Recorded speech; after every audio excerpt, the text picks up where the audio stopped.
you get to the junction. Petticoat Junction. Before Green Acres, before the Beverly Hillbillies, there was this one. A widow, her 3 daughters, and a little hotel out in Hooterville. Paul Henning built a whole rural TV world around it, and the crossovers were half the fun.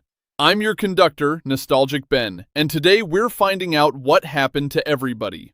Like these throwbacks? Hit subscribe so you don't miss one. Let's get this train moving. Linda K. Henning, who played Betty Jo Bradley, the tomboy youngest daughter, and who is the only actress in the entire Bradley family to appear across all 7 seasons of the show without ever being recast. Henning was 18 when the show premiered, and there's a reason her casting felt effortless. She was the real-life daughter of Paul Henning, the man who created Petticoat Junction and personally wrote the show around Bea Benaderet. Bea herself pushed for Linda to be allowed to audition for Betty Jo, and Paul Henning agreed, on the condition his daughter earn the role on her own merits. What most viewers never knew is that Henning's on-screen wedding storyline nearly played out in real life on the exact same schedule. Betty Jo married Steve Elliott, played by actor Mike Minor, in a November 1967 episode. Henning and Minor were dating at the time and had planned their real wedding to line up with the broadcast, but a falling out delayed it by nearly a year. They married in September 1968 and divorced 5 years later. After the show ended, Henning worked steadily in guest roles across Happy Days, Mork and Mindy, and Sliders through the 1990s before stepping back from acting almost entirely. As of 2026, Henning is 81 years old, remarried since 1994 to her husband Ashby Adams, and has spent years working as a docent at the Los Angeles Zoo, where visitors still occasionally recognize her. Betty Jo Bradley was the one daughter in 3 who never had to be replaced. Linda K. Henning is the one cast member left who was there for the very first episode and every single one that followed her home. Bea Benaderet, who played Kate Bradley, the widowed hotel owner the entire show was built around. Quite literally. Creator Paul Henning wrote Petticoat Junction specifically for her after years of watching her steal scenes as second banana to Jack Benny, George Burns, and Lucille Ball. Benaderet was 57 when the show premiered. Born in New York City in 1906, the daughter of a Sephardic Jewish tobacconist. By the time Petticoat Junction cast her, she'd already spent 2 decades as radio and television's most reliable supporting actress, and was voicing Betty Rubble on the Flintstones at the same time she was filming this show. What most viewers never knew is that Benaderet was fighting for her life behind the scenes almost from the start. Doctors found a spot on her lung during a routine checkup in 1963, the same year the show premiered. It vanished, then returned in 1967, by then too large to ignore. She underwent surgery that November and learned the tumor was inoperable, and kept filming anyway, missing only 10 episodes before returning to the set for as long as her body allowed. She married twice and had 2 children, including son Jack Bannon, who became an actor himself. Benaderet died of lung cancer on October 13, 1968, at age 62, just days into filming her 6th season. Her husband, sound technician Eugene Twombly, died 4 days later. The woman who built an entire television hotel out of warmth spent her final year filming episodes she knew might be her last, determined not to let the cast find out how sick she really was until she absolutely had to.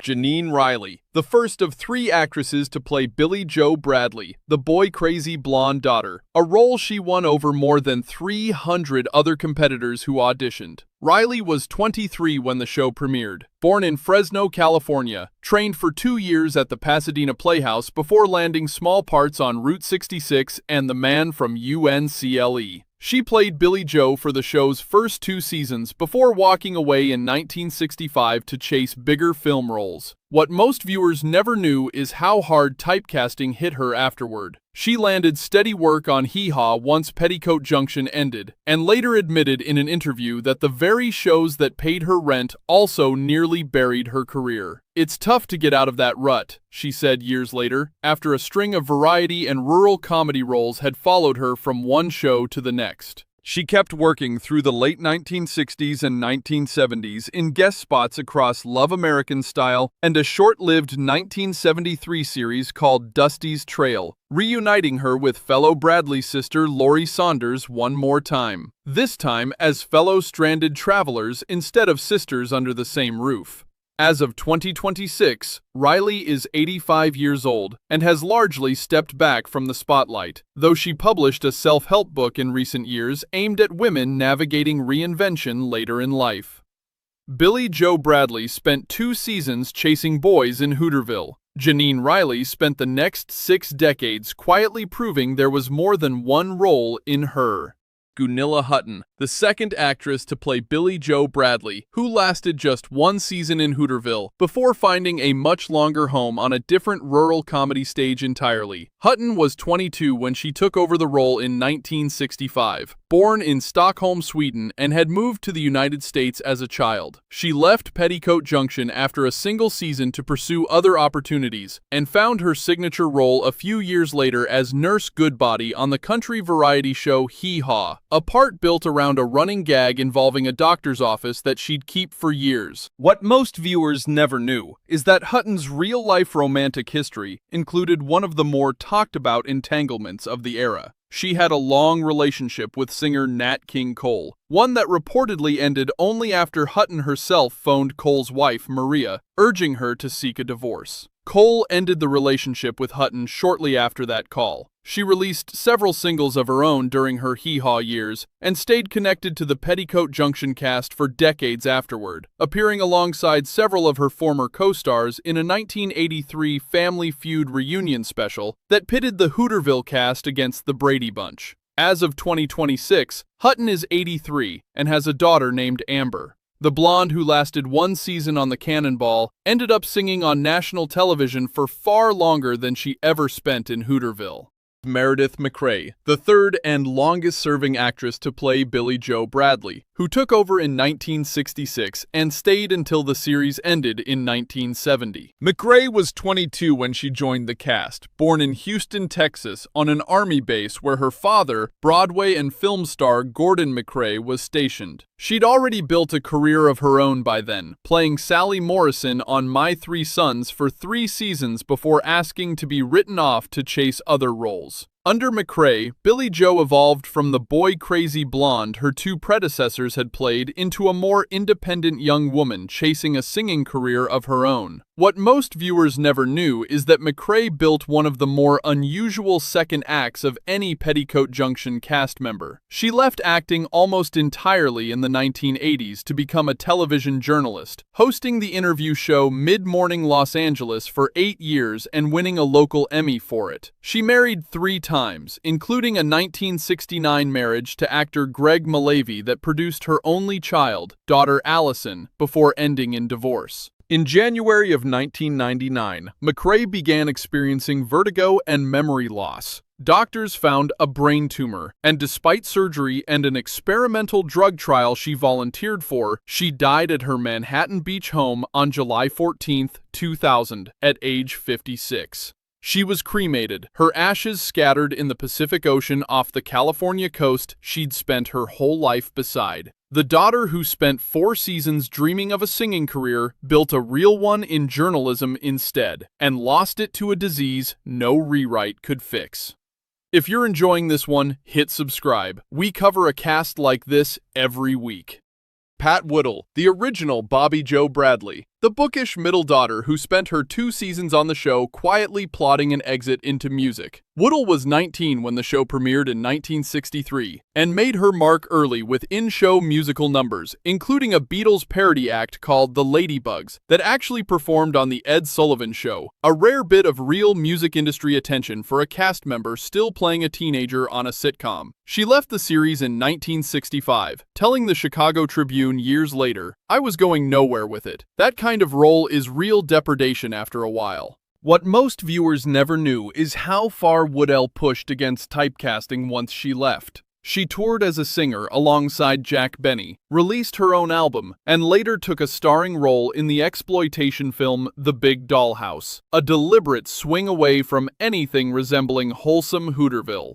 Neither the singing career nor the film work ever fully broke through, and Woodell eventually walked away from acting altogether to become a business consultant, building her own consulting firm from scratch. She married Vern McDade and quietly battled cancer for more than 2 decades before it finally caught up with her. Woodell died in 2015 at age 71.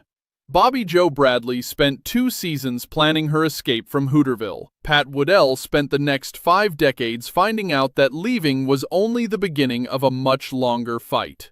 Edgar Buchanan, who played Uncle Joe Carson, the laziest man in Hooterville, and the only actor to appear in all 222 episodes of the show's 7-season run. Buchanan was 60 when the show premiered, born in Humansville, Missouri in 1903, and had an entire career most viewers never knew about before acting. He was a practicing dentist, running an oral surgery practice in Oregon with his wife Mildred by his mid-20s. His own father, also a dentist, pushed him hard toward the profession and considered acting a life of mediocrity and uncertainty. Buchanan gave up the drill anyway in 1939, at age 36, and spent the next 4 decades proving his father wrong. More than 100 films, a run as Red Connors in Hopalong Cassidy, and a reputation on set as the man who'd still pull a tooth for the crew if someone needed it, using instruments he kept in his dressing room. He married Mildred Spence in 1928, and the marriage held for 51 years, until his death.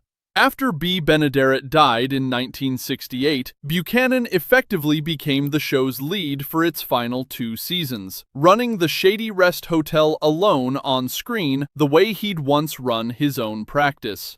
Buchanan suffered a stroke and underwent brain surgery in early 1979, spending several weeks in a coma before he died on April 4, 1979, at age 76, the same calendar date, oddly, on which B. Benaderet had been born, and the same date the show's final episode had aired 9 years earlier. The dentist turned lazy uncle spent his real life pulling teeth and playing rascals, and ended up as the one man Hooterville simply could not run without. Smiley Burnette, who played Charlie Pratt, the engineer of the Hooterville Cannonball, and who kept a terminal diagnosis secret from his own castmates so it wouldn't disrupt the show he loved. Burnette was 52 when Petticoat Junction premiered, born Lester Alvin Burnette in Illinois in 1911, and had already lived an entire career before Hooterville, more than 80 Western films as Gene Autry's comic sidekick Frog Milhouse, and a reputation as one of the highest-paid Western stars in Hollywood, ranked second only to Autry himself in a 1940 popularity poll. What most viewers never knew is that Burnette could reportedly play over 100 musical instruments by ear, despite never learning to read sheet music, and had written more than 300 songs recorded across his film career. He brought that same musicality to Petticoat Junction, occasionally performing on set between takes for cast and crew. He married newspaper writer Dallas McDonnell in 1936, and the two adopted 4 children together. Just after wrapping the show's 4th season, Burnette fell seriously ill. He chose to keep the diagnosis private rather than disrupt the production, and completed his final episode before he was too sick to work. Smiley Burnette died of leukemia on February 16, 1967, in Encino, California, 1 month before what would have been his 56th birthday. He was buried at Forest Lawn Memorial Park in the Hollywood Hills.